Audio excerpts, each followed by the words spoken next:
One of the things that I thought, like coming back to the the RTT and the hypnotherapy thing, that I thought was really interesting, because I was speaking with a friend the other day, and it all comes down to, and correct me if I'm wrong, please, it all comes down to beliefs, right? Yeah. Your beliefs. Yeah. Now, the question I wanted to ask you, let's say I'm a client, I was introduced to you. I don't believe that this will work, but beliefs are big, and beliefs play such a key role in it being successful. Will it, can it be, could you convince me otherwise? Or if that's my belief from the beginning, it's probably not going to work out. Well, I'll just say, well, why do you want to see me then? If you believe that it's not going to work, then why are you here? Okay, because I'm not in the business to convince people. I want people to come in. That, you know, if people say, look, I'm a bit skeptical about it. Yeah. Like I spoke to somebody else 2 days ago again who was skeptical about it, and I just said, look, you know, you may be skeptical. He said, well, I'm not sure about it. And I said, like, do you want to get better or you don't want to?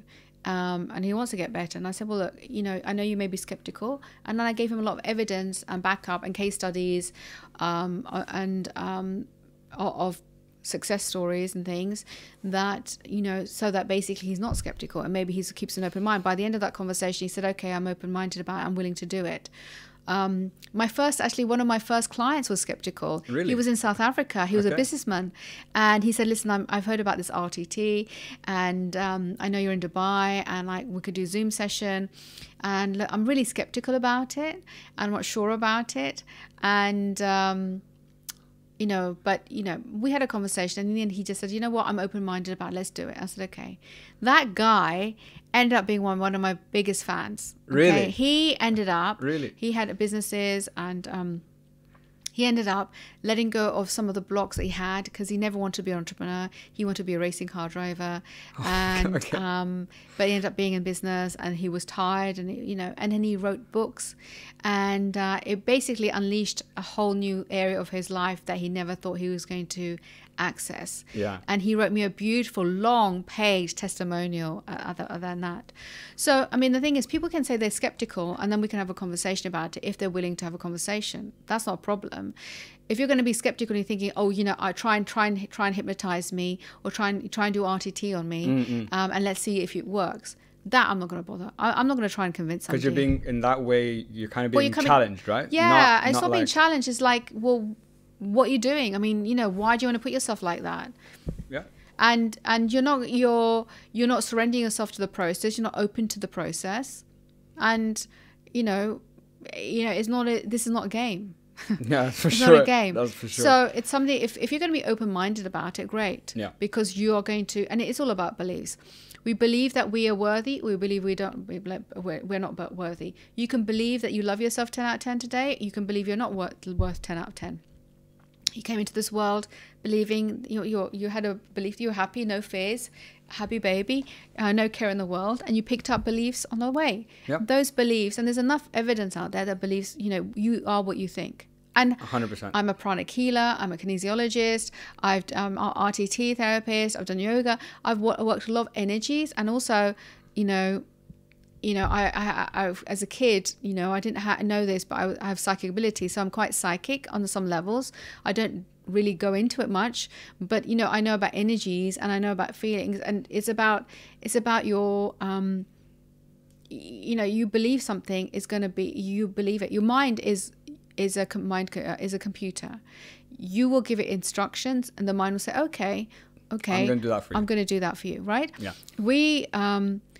But from pranic healing, from kinesiology, I mean, I've seen it. You know, your body becomes weak. You think a negative thought, your body becomes weak. You think a good thought, your body becomes strong. Our thoughts are things. They say it in Secret, although I'm not a complete big fan of Secret, but it says thoughts are things. It's true.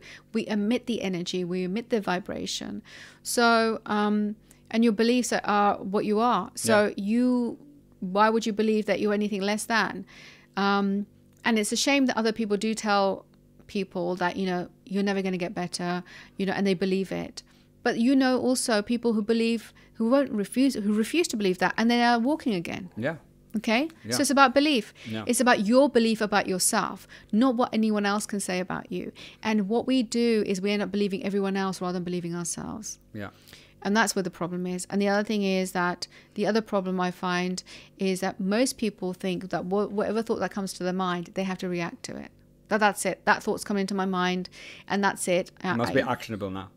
Actionable, or I believe it because the thought said I'm not worthy and things. The mind doesn't know the difference between a good thought or a bad thought. It's just a thought. It's just kind of functioning off, like firing off all the time. Yeah. But especially if you've thought something or something's happened and you had a thought about something, and you every day, your same time, roughly, you're having the same thought again. It becomes a pattern. Yeah. The brain's creating algorithms to minimize expenditure of energy, and you'll then create that behavior, and then you're on that downward spiral and upward spiral. Yeah. But you can change it in an instant. You can change it in an instant, and you can change your life. I mean, if I muscle test you now, if I said to you, I'm strong, your muscles will be strong. You'll feel life energy through your whole body. It will be strong and solid. If you started saying I'm weak, I'm pathetic, or whatever negative words you'd say to yourself, your body will just go completely weak, and you will have no life energy. Yeah. The whole body reacts to what you're saying. Yeah. And thinking. I think the perfect thing to come on to after that is, and what I've learned from the course is, it blows my mind, just like you said, I'm strong and I'm weak, the importance of language. Oh my God. And the words are so important. But it's crazy. I can't believe it. And it's not just RTT. Look, Marissa is amazing, and she's saying that words are things. It's true. And there's enough evidence. You can actually, Dr. Komoto was I think a marine biologist or a scientist, and he was working with water. And he, sadly, he's died recently, but it's really sad because he's very young. But anyway, he came across this by accident, and he was noticing that if you said positive words into water, the water would crystallize in beautiful patterns. What? Yes. What? Yes. Really? Yes. And if you said negative words into the water, it would come up with ugly looking crystal. Wow. And he's photographed all of this. He's even done, I think, the word with Allah. Okay, and it's a beautiful, beautiful crystal. And that guy, I mean, if that doesn't show you that basically whatever you say creates that vibration, and he can crystallize it and what it looks like, then I don't know what it is.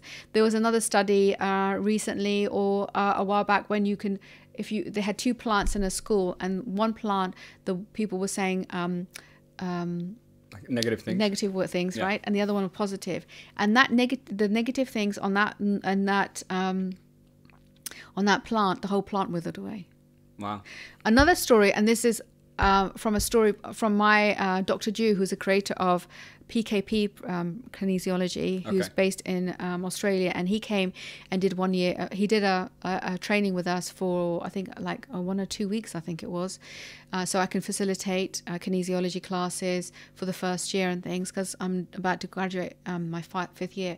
So and he was telling us that, he was a medical doctor, and he then started doing kinesiology as well, and taking an arm of kinesiology and actually adding to that, and he created professional kinesiology. He really felt that we needed the world needed a professional kinesiology practice that people, for people. Mm. And he's a medical doctor, and so he used to have people coming in and talking and telling them about their problems. And one of the things he used to do to help them deal with their problems, he said, write down your worry. So there would be a worry basket that they would have. Okay. And they would write down the worry and then put it into the basket. And so they put it into the basket and they'd walk off. So people would come into the clinic, write down their little worries, put it into their basket, and then forget about it and leave, because it felt them there was a way of alleviating the pain or like the stress. A release. Yeah. So he did that. Now, what happened was that the nurse who used to empty out so there was the office, and behind it was the back of there was a garden or parking area, and then there was next to it there was the kind of a river or something. And what the nurse would do would empty the basket of all those worries out of the window into the garden or something. Apparently it was meant to blow away into the river, and it just all flow away. Okay, I don't know if that's ecologically friendly or not, but this is the story, and I heard it from the horse's mouth. Anyway, so she was doing that, and then one day Dr. Ju's colleague, another doctor who was in the practice, saying, listen, you don't know, you can't believe what's happened, but I bought this brand new car. It's red. It's a brand new car. And the paint is coming off the bonnet already. I don't know what's going on, but I don't know what the hell's going on, but, this is really frustrating. And he just thought, that's really strange. And he said, well, where are you parking it? And he showed him exactly where he parked it. And he parked it just underneath the window of where all that was falling out. I was falling out. Okay. So he said, that's how powerful energy is. Okay. And so basically he said, well, you parked it here. She's been throwing all these like pieces of paper, which of energy, with quite negative energy, is hitting your car, and it's eroding the enamel. He said, what are you talking about? This is rubbish. This is woohoo. Forget this and stuff like that. It's okay. The doctor actually went back and repainted. He said there's obviously something for. He had it repainted, and he parked it back again. In the same place. And the same thing happened again. And then obviously he realized that I'm not going to park there again. So there's enough evidence, there's enough stories, there's enough people out there who are talking about this, how even Dr. Bruce Lipton has done scientific studies about how the brain activity actually is outside the brain. It comes outside the brain, which means that you are sending out frequencies, vibrations. Yeah. And so if that's when your thoughts are, when you're saying things or you're writing them down, it has energy. So if there's this is something I don't understand, because I've heard about the tree example, but all those examples are scientifically researched. They're clear. There's no like bias behind it. So why, or at least my perception, I think a lot of people still find it or are skeptical about like all this kind of stuff. Why do you think that is? I've never been able to figure out what the reason is. I think that I think people are not in it. I think when people when you go on this kind of journey of transformation or understanding and things, it's only when you've gone through something happening to you.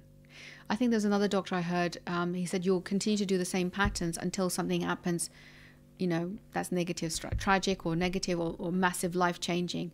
It could be a car accident, it could be a death, it could be a divorce, it could be a loss of a child or something. Something happens where you kind of then reflect, and when it's that time, or you're creating these patterns, so you had a breakup relationship and you're going through all of this, and then suddenly you have something, and then you go back and reflect, and you start looking at, well, okay, I've gone to the doctor, I've had these medications, it's not working, or it could be health issues, it could be psychological issues. I've done psychology, or I'm having medication, I feel I need something else, or sometimes, and so they start looking and investigating, and the more people start reading, the more start going on their journey of discovery, the more people are finding these things, and then maybe then trying them out and things.